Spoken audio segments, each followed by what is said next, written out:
Hello everyone, আজকে আমরা চলেছি তেঁতুলতলা। ওই লোকশান্তি হচ্ছে দক্ষিণ শহর। বিরাট আদিম যুগ থেকে তেঁতুল গাছ বেড়ে উঠেছে। আজকে ভাবলাম যে তেঁতুল টেস্ট করে আসি। দেখতে পাচ্ছেন দুই তেঁতুল আরও অনেক আছে, এখনো পরিপক্ক হয়নি, তাও আমরা পেরে খাচ্ছি।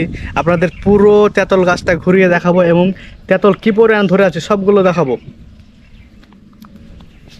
এই যে তেঁতুল গাছটা, বিরাট বড় গাছ। গাছটা একটু কাছাকাছি দেখানোর চেষ্টা করি। এই যে গাছ অনেক পুরাতন, অনেক তেঁতুল ধরে আছে। খেতে কেমন লাগছে? অনেক টক। ও মাই গড, অনেক টক, খাওয়া যাচ্ছে না।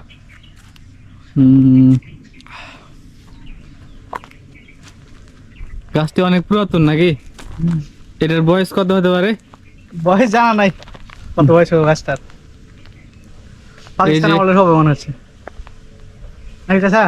কি গাছের বয়স কত হতে পারে এটা? আমার দাদারাও কইতে পারেনি। না। ব্রিটিশ আমলকার। অনেক অনেক আগের নাকি? এইগুলা বিক্রি করা হয় কার কাছে না কারোর মালিকানা? মালিক আছে, সবই জমি জমা লাভ। জমি আমার দেখে যাচ্ছে বাইক মানুষ না পারতে পারে। না না, এটা জমার মধ্যে, এটা কোনো খাস মাটির খাস মধ্যে মাটির লয়? না না না না। ও আচ্ছা, এর গে মোটামুটি 60-65 বিঘা সম্পত্তি আছে আপনার এখান তাহলে থেকে। ওইটা খাস মাটি নাকি? ওই যে রাস্তার ধারে আছে হ্যাঁ ওইটা খাস, যেটা উচ্চ গ্রাম আপনার জমি কত আছে এখানে? আছে ছবি। ও পানি দিচ্ছেন নাকি আজকে? পানি দিনে জমা পেঠে দিব, ভাবতে লাইন করছি। যাই হোক, এই যে অনেক তেঁতুল ধরে আছে।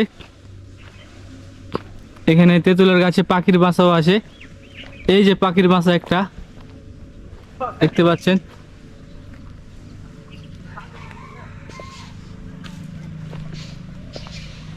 এর আশেপাশে পুকুর আছে। এই যে পুকুর।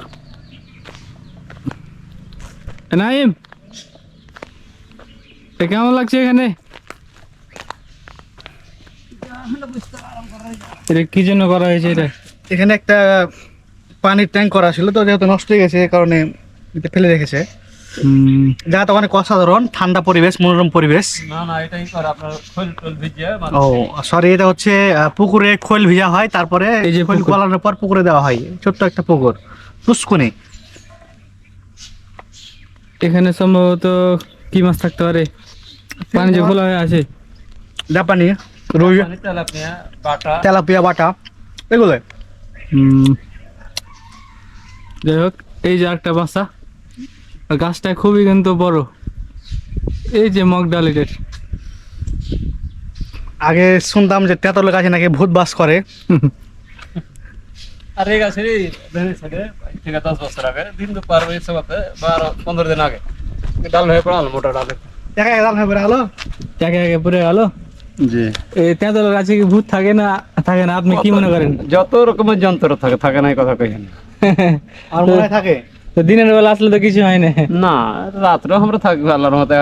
আমার দাদারাকে দেখেছি না, কই তার না আমরা এখন পর্যন্ত কোনো জিনিস আক্রমণ। থেকে অভ্যস্ত হয়ে গেছেন আর কি। জি, হারে ক্ষতি করে না, রাতে সেটা পানি কানি দিতে হয় জমিতে খরা মারলে। যাই হোক, মানুষের মুখে প্রচলন আছে যে তেঁতুলের গাছে অনেক কিছু থাকে, কিন্তু দেখা যায় না। না দেখা যায় না, হয়তো আগের মানুষ দেখেছে, হয়তো হাওয়া বাতাস থাকতে পারে, জি। যেহেতু সমাজ বাস করে থাকতে পারে। তবে এই গাছ মনে হচ্ছে ব্রিটিশ আমলকার মনে হচ্ছে, কারণ গাছের যে সাইজ বিশাল। পাকিস্তান আমলে জীবনে হবে না, ব্রিটিশ আমল হবে। এই গাছটা একবার আগুন লাগছিল, দুশ্মনকে আগুন লাগিয়ে দিয়েছিল, বন্ধ হয়েছিল। দিয়ে খরার সময় ফায়ার অফিস থেকে গাড়ি এসে নেমে গেছে। গাছে আগুন লাগার পরে পুড়েনি সম্পূর্ণ? না, এই তো সামান্য অল্প পুড়েছিল, দিয়ে ফের গোড়াতে মাটি দিয়ে আবার ফের শয়তানি করেই করেছিল মানুষজন, এবার টকটক করতে হয়নি। আল্লাহর গজব, তাও বলা যাবে না। তাও হতে পারে যে ফায়ার অফিসে খবর দিয়েছিল, ফায়ার অফিসের গাড়ি এসে আগুন নিয়ে গেছে। বিশাল গাছটা তোলে, মানে এত বড় গাছ মনে আর নাই কোন জায়গাতে আমার মনে হচ্ছে। না, তেঁতুল গাছ এটা যেটা মালিক আপনি অফিসের অফিসে চাকরি করতে, বড় অফিসে, তো অফিসকে যা বলো তাই মোটামুটি শোনে। আর মনে হচ্ছে বাংলাদেশের সবচেয়ে বড় এবং কি বিগেস্ট গাছ হচ্ছে যে তেঁতুলের গাছ আমার মনে হচ্ছে। মানুষ কত খারাপের খারাপ, গাছে আগুন ধরে দিয়েছিল। কি কি একটা অবস্থা। যাই হোক, গাছটা একটু ঘুরিয়ে দেখানোর চেষ্টা করি। আমাদের ব্লগ এখানে শেষ হবে। দূর থেকে এইগুলো কিছু দেখা দিচ্ছে, দেখা এই দূর থেকে সাইজটা দেখানোর চেষ্টা করি। এই যে তেঁতুল ধরে আছে। আশা করি দেখতে পাচ্ছেন এই যে তেঁতুল, আর এই যে গাছ, অফ দ্য বিগেস্ট তেঁতুলের গাছ ইন আওয়ার কান্ট্রি সাইড। এই যে। তো ভালো থাকবেন, সুস্থ থাকবেন, আল্লাহ হাফিজ।